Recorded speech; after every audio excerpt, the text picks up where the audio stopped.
NEET counselling 2025 विद्यार्थियों के लिए एक बड़ी चुनौती बनता जा रहा है। लगातार 7 अलग अलग बार एमसीसी ने ऑल इंडिया काउंसलिंग के डेट को रिशेड्यूल किया है। बिहार में भी पहले गवर्नमेंट फीस स्ट्रक्चर को लेकर के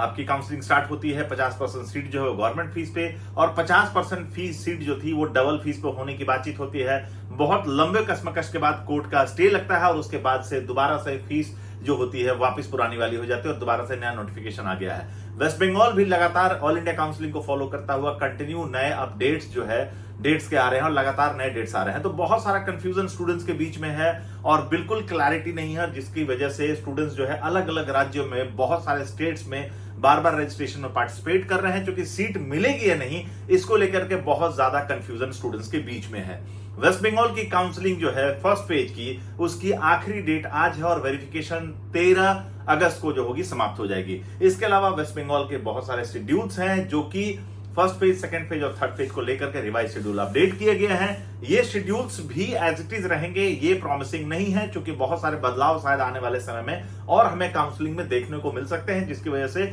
डेट्स भी बार बार चेंज होंगी। क्या होंगे वो अपडेट्स और इस बार और काउंसलिंग के बाद रिपोर्टिंग में क्या नए चेंजेस आए हैं, अलग अलग स्टेट्स की फीस स्ट्रक्चर क्या है और किन बातों का ध्यान स्टूडेंट्स को वेरिफिकेशन के बाद चॉइस फिलिंग में रखना चाहिए, इस तरह के सारे सवालों के जवाब और वेस्ट बंगाल काउंसलिंग की कंप्लीट अपडेटेड इंफॉर्मेशन जो होगी इस वीडियो के माध्यम से मैं सुरेश कुमार देने की कोशिश करूंगा। तो आप नए हैं तो चैनल को सब्सक्राइब कर लीजिए और बेल आइकन को दबाना ना भूलिए, ताकि जनरेशन ने शिक्षा समाधान के प्लेटफॉर्म से नीट काउंसलिंग 2025 की सारी अपडेटेड इंफॉर्मेशन सबसे पहले आप विद्यार्थियों के पास पहुंचे। बंगाल के रिवाइज शेड्यूल जो है ऑलरेडी हम सभी लोगों ने फर्स्ट पेज का रजिस्ट्रेशन ऑलमोस्ट कंप्लीट कर लिया है, क्योंकि जैसे मैंने बताया रजिस्ट्रेशन का आज लास्ट डेट है और कल वेरिफिकेशन का डेट है। आप शेड्यूल में भी देख सकते हैं जो रिवाइज शेड्यूल अभी यहाँ पे आई है, ठीक है ना, वो शेड्यूल आपकी जो है रजिस्ट्रेशन जो 1 तारीख से स्टार्ट होकर के जो है 12 तारीख तक जो स्टूडेंट है वो रजिस्ट्रेशन कर सकते थे और 13 तारीख तक उनका वेरिफिकेशन का जो है टाइम दिया गया था। लिस्ट ऑफ सक्सेसफुल स्टूडेंट्स जो आएगी वो 14 अगस्त को आएगी और इसके अलावा 14 से 17 तारीख तक जो है स्टूडेंट्स जो होगा चॉइस फिलिंग कर पाएंगे। 4 तारीख को 4 बजे जो होगा 20 तारीख को रिजल्ट्स अपलोड हो जाएंगे और स्टूडेंट्स को रिपोर्टिंग के लिए डिफरेंट अलग अलग सेंटर्स पे जो होगा वो 21 तारीख, 22 तारीख और 23 तारीख को अलग अलग सेंटर्स पे जाना पड़ेगा। पहले क्या होता था कि जो स्टूडेंट की अलॉटमेंट आती थी उनको रिपोर्ट करने के लिए एक पर्टिकुलर सेंटर होता था, जिसमें सारे प्राइवेट मेडिकल कॉलेजेस का नोडल सेंटर बनाया जाता था, जहां पे उनके काउंटर्स होते थे और स्टूडेंट रिपोर्ट करने जाते थे। बट इस बार 4 अलग अलग सेंटर्स बनाए गए हैं। अलग अलग कॉलेजेस के कौन कौन से सेंटर्स होंगे उसकी भी डिटेल्स जो होगी हम लोग इस वीडियो में आपको आगे बताएंगे नेक्स्ट पेज में। बट अगर हम लोग फर्स्ट पेज की बात करें तो रिपोर्टिंग सेंटर पे जब आप पहुंचेंगे तो जो कॉलेजेस की फीस है या कॉलेज का जो बॉन्ड और बैंक गारंटी है वो लेकर के आपको कॉलेज के पास पहुंचना है और उसके बाद आप वहां पे अपनी फीस जमा करके रिपोर्ट कर पाएंगे। फर्स्ट जैसे आप देख सकते हैं कि अलग अलग राउंड्स की पूरी शेड्यूल जो है वो डब्ल्यूबीएमसीसी के वेबसाइट पर ऑफिशियली डिक्लेयर्ड है। अगर काउंसलिंग शेड्यूल की बात करें तो 27 तारीख से शुरू होने वाली काउंसलिंग, 27 अगस्त से शुरू होने वाली काउंसलिंग जो होगी, जिसमें रजिस्ट्रेशन है, वेरिफिकेशन है, चॉइस फिलिंग है और अलॉटमेंट है और उसके बाद रिपोर्टिंग जो है वो सेकंड राउंड की जो काउंसलिंग होगी वो 11 सितंबर को जाकर के खत्म हो जाएगी, जिसमें आपका रजिस्ट्रेशन, वेरिफिकेशन, आपकी चॉइस फिलिंग और अलॉटमेंट का शेड्यूल है। इसके अलावा अगर हम लोग थर्ड राउंड की बातचीत करें तो वो भी आप देख सकते हैं, थर्ड राउंड भी 15 सितंबर से स्टार्ट होगी और 15 सितंबर से स्टार्ट होकर के थर्ड राउंड की जो रिपोर्टिंग होगी वो 26 सितंबर को जाकर के खत्म हो पाएगी। इस बीच में स्टूडेंट्स को अपना रजिस्ट्रेशन भी करना है, पेमेंट भी करना है, वेरिफिकेशन कराना है, चॉइस फिलिंग करना है और अपने अलॉटेड कॉलेजेस में बैंक गारंटी बॉन्ड्स के साथ जो नोडल सेंटर अलॉटेड होंगे वहां जाकर के उनको रिपोर्ट भी करना। पूरी शेड्यूल जो होगी डब्ल्यूबीएमसीसी के वेबसाइट पे आपको मिल जाएगी, मैं नीचे डिस्क्रिप्शन में भी डाल दूंगा, आप जाकर के वहां पे देख सकते हैं। इसके अलावा स्टे वैकेंसी राउंड की अगर हम लोग बातचीत करें तो 2 अक्टूबर को शुरू होने वाली स्टे वैकेंसी राउंड जो होगी इसका रजिस्ट्रेशन 2 दिनों तक 2 अक्टूबर और 3 अक्टूबर तक चलेगा और इसके अलावा फीस पेमेंट होने के बाद जो वेरिफिकेशन होगी वो 3 तारीख और 4 तारीख को स्टूडेंट कर पाएंगे और इसके अलावा जो सक्सेसफुली वेरीफाइड स्टूडेंट्स की जो लिस्ट होगी वो 4 अक्टूबर को जारी हो जाएगी। चॉइस फिलिंग जो होगी 4 और से लेकर 6 तारीख तक स्टूडेंट्स कर पाएंगे और 8 तारीख को रिजल्ट डिक्लेयर होने के बाद 9 तारीख और 10 तारीख को 11 बजे से लेकर 4 बजे तक स्टूडेंट्स अपने अलॉटेड कॉलेज में अपने बैंक गारंटी और बॉन्ड के साथ जो अलॉटेड इंस्टीट्यूट है वहां पे जाकर के अपनी रिपोर्टिंग कर पाएंगे। तो as of now West Bengal की पूरी काउंसलिंग जो होगी उसका शेड्यूल दोबारा से रिवाइज होकर के जारी कर दिया गया है और जैसे मैंने बताया फर्स्ट राउंड का रजिस्ट्रेशन का आज लास्ट डेट है और कल तक का वेरिफिकेशन मतलब 13 अगस्त तक का वेरिफिकेशन करा सकते हैं और उसके बाद 14 तारीख को जो लिस्ट आने के बाद चॉइस फिलिंग होगी। इसके अलावा कौन कौन से सेंटर्स हैं जहां पे आपकी वेरिफिकेशन होगी उसके ऊपर भी हम लोग अभी चर्चा कर लेते हैं। अलॉटमेंट होने के बाद स्टूडेंट्स अपने डिफरेंट नोडल सेंटर्स पे जाते हैं जहां उनको रिपोर्ट करनी पड़ती है। जो गवर्नमेंट के कॉलेजेस होते हैं वहां पे प्राइवेट कॉलेजेस के डेस्क होती थी। पिछले साल तक ये डेस्क सिर्फ एक पर्टिकुलर कॉलेज में होता था और सारे कॉलेजेस के काउंटर लगे होते थे, लेकिन कॉलेजेस बढ़ने की वजह से, सीट्स बढ़ने की वजह से फर्स्ट राउंड में भीड़ न बढ़ जाए, इसलिए इस बार सारे कॉलेजेस को डिफरेंट कॉलेजेस में आपको कियोस्क दिया गया है, आपके रिपोर्टिंग सेंटर्स दी गई हैं। तो एक बार नजर डालें तो KPC medical college, IQ City medical college and ICARE medical college के लिए जो है एनआरएस मेडिकल कॉलेज जो है वो सारे राउंड्स के लिए अलॉट किया गया है। Gouri Devi institute of medical sciences, Shanti Niketan and Shri Ramakrishna institute of medical sciences के लिए जो है वो मेडिकल कॉलेज कलकत्ता का प्रीमिसेस जो अलॉट किया गया है। JMN medical college, JS medical college और कृष्णानगर मेडिकल कॉलेज को सीएनएमसी मेडिकल कॉलेज कलकत्ता दिया गया है। और Jagannath Gupta institute of medical sciences and hospital, east west institute of medical sciences and Zakir Hussain medical college जो है आईपीजीएमईआर कलकत्ता में सारे राउंड्स में इनको अलॉटमेंट के लिए जगह दिया गया है। इसके अलावा डेंटल्स की अगर हम लोग बातचीत करें तो चाहे वो गुरु नानक डेंटल कॉलेज हो, हल्दिया डेंटल कॉलेज हो या कुसुम देवी डेंटल कॉलेज हो, इन सभी कॉलेजेस का जो रिपोर्टिंग सेंटर होगा doctor R Ahmed dental college Calcutta जो है, इसमें इनको रिपोर्टिंग की जगह दी गई है। अगर इसमें कोई फर्दर अपडेट होता है या कोई फर्दर चेंज होता है तो डब्ल्यूबीएमसीसी के ऑफिशियल वेबसाइट पे जाकर के आप इसको रेगुलर चेक कर सकते हैं कि कोई सेंटर्स में कोई बदलाव हुए हैं या नहीं हुए हैं।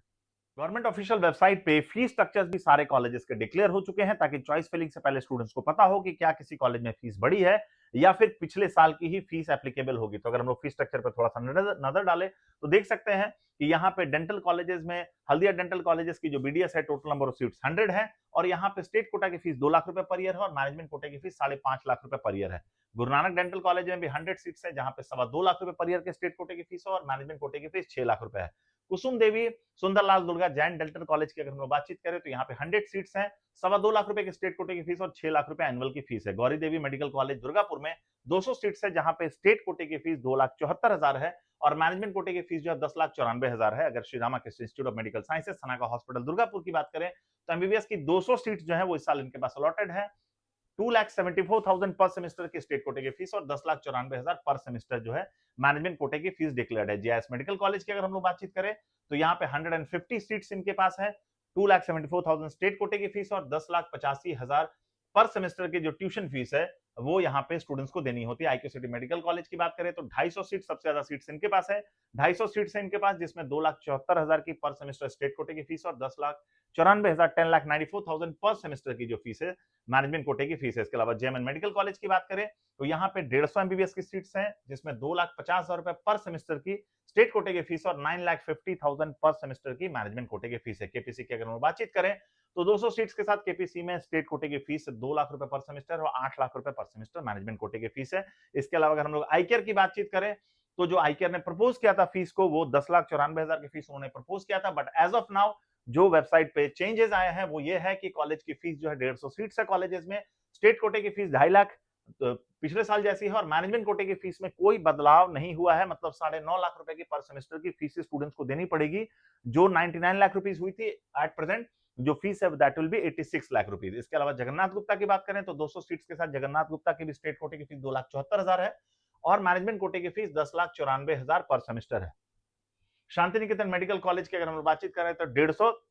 सीट्स जो है शांति निकेतन मेडिकल कॉलेजेस के पास और यहाँ भी 2.5 लाख यहाँ पर सेमेस्टर की फीस है और 9.5 लाख रुपए पर सेमेस्टर मैनेजमेंट कोटे की फीस है। ईस्ट वेस्ट की जो फीस है वो 50 सीट है, तो गवर्नमेंट हमेशा कॉलेज को रन करने के लिए जो फाइनेंशियल बैलेंस है उसको बनाने के लिए फीस को थोड़ा सा चेंज करती है। तो इनकी जो सीट है स्टेट कोटे की यहाँ पे आपको 4 लाख रुपए की फीस जो है देखने का मौका आपको मिलेगा, देखने को मिलेगा और यहाँ पे मैनेजमेंट कोटे की जो फीस जो है वो 10 लाख रुपए आपकी पर सेमेस्टर है, मतलब यहाँ पे मैनेजमेंट कोटे की फीस लगभग 90 लाख रुपए हो जाएगी और 36 लाख रुपए जो होगा वो स्टेट कोटे की फीस आपको देखने को मिलेगी। एडमिशन और रजिस्ट्रेशन चार्जेस जो होते हैं वो लगभग 1,15,000 के आसपास हर कॉलेज का है, वो अलग अलग सारे कॉलेजेस में स्टूडेंट्स को देना होता है। कृष्णानगर के 100 सीट्स है और यहाँ पे लगभग 3,75,000 पर सेमेस्टर स्टेट कोटे की फीस है और 10 लाख रुपए मैनेजमेंट कोटे की फीस। और जाकिर हुसैन मेडिकल कॉलेज जहाँ पे सिर्फ 50 सीट ही है, पिछले साल भी इनके पास 50 सीट थी, एज ऑफ नाउ सीट्स नहीं बढ़े हैं तो 4 लाख रुपए स्टेट कोटे की भी इनको फीस देनी पड़ेगी। इसके अलावा 10 लाख रुपए पर सेमेस्टर मैनेजमेंट कोटे की फीस जो है स्टूडेंट्स को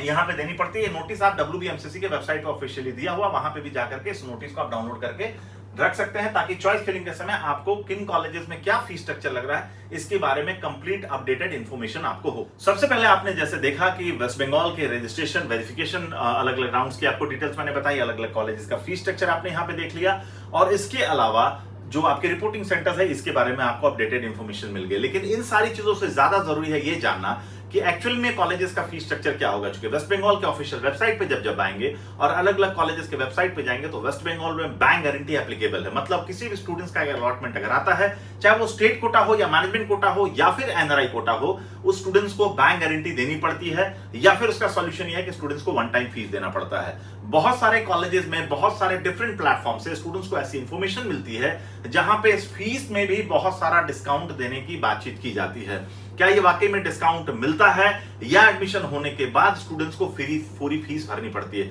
इस तरीके से बहुत सारी कंफ्यूजन्स हैं जो स्टूडेंट्स को मिसगाइड करती हैं, मिस इन्फॉर्म करती हैं और बहुत सारा मैथ जो है स्टूडेंट्स के दिमाग में क्रिएट करती हैं। बहुत सारे डिफरेंट स्टेट्स के स्टूडेंट्स हैं जिनको फीस में बहुत डिफरेंसेस दिख रहा है जो एक्चुअल कॉलेजेस की वेबसाइट पे है और जो उनको कमिटमेंट किया जा रहा है। जब तक ये कमिटमेंट रिटन नहीं है, ध्यान रखिए इसकी कोई वैल्यू नहीं है। जैसे कॉलेजेस की फीस जो है वो रिटन है, कॉलेज इससे आपसे ज्यादा फीस नहीं चार्ज कर सकते अगर आपने बैंक गारंटी दे दिया है या फिर आप वन टाइम पूरा फीस दे देते हैं। लेकिन अगर आपने वन टाइम पेमेंट नहीं कर रहे हैं या बैंक गारंटी नहीं दे रहे तो ये कैसे वेव ऑफ हो सकता है? इसके लिए आपको 1-to-1 जो होगा कॉलेजेस के साथ या फिर आप हमारे साथ बात कर सकते हैं। लेकिन कॉलेजेस के फीस स्ट्रक्चर में अगर कोई डिस्काउंट ऑफर हो रहा है तो एक्चुअली में वो मिलेगा या नहीं, क्या वो एप्लीकेबल है नहीं, इन सारी तरह के अपडेटेड इंफॉर्मेशन के लिए आप जनरेशन शिक्षा समाधान से जुड़ सकते हैं। चॉइस फिलिंग से पहले सही जानकारी फीस की जरूर ले लें, क्योंकि हर बार देखा गया है कि नोडल सेंटर्स पे रिपोर्टिंग के समय स्टूडेंट्स को बहुत सारे चैलेंजेस का सामना करना पड़ता है। वहां जाने के बाद स्टूडेंट्स को पता चलता है कि जो फीस का कमिटमेंट उनसे किया गया है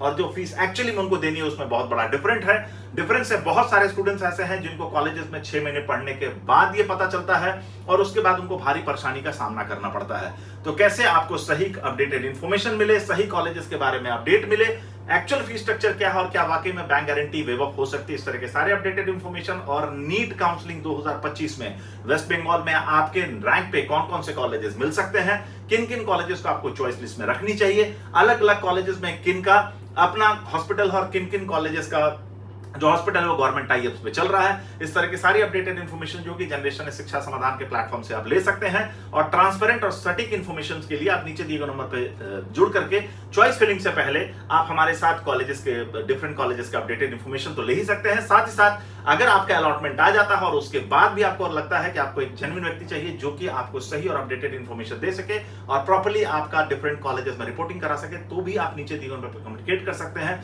NEET counselling 2025 all India counselling और डिफरेंट स्टेट्स की काउंसलिंग के लिए, rank based counselling, management quota based admission और NRI quota based admission process के लिए आप जनरेशन नेक्स्ट शिक्षा समाधान के साथ जुड़ सकते हैं। धन्यवाद।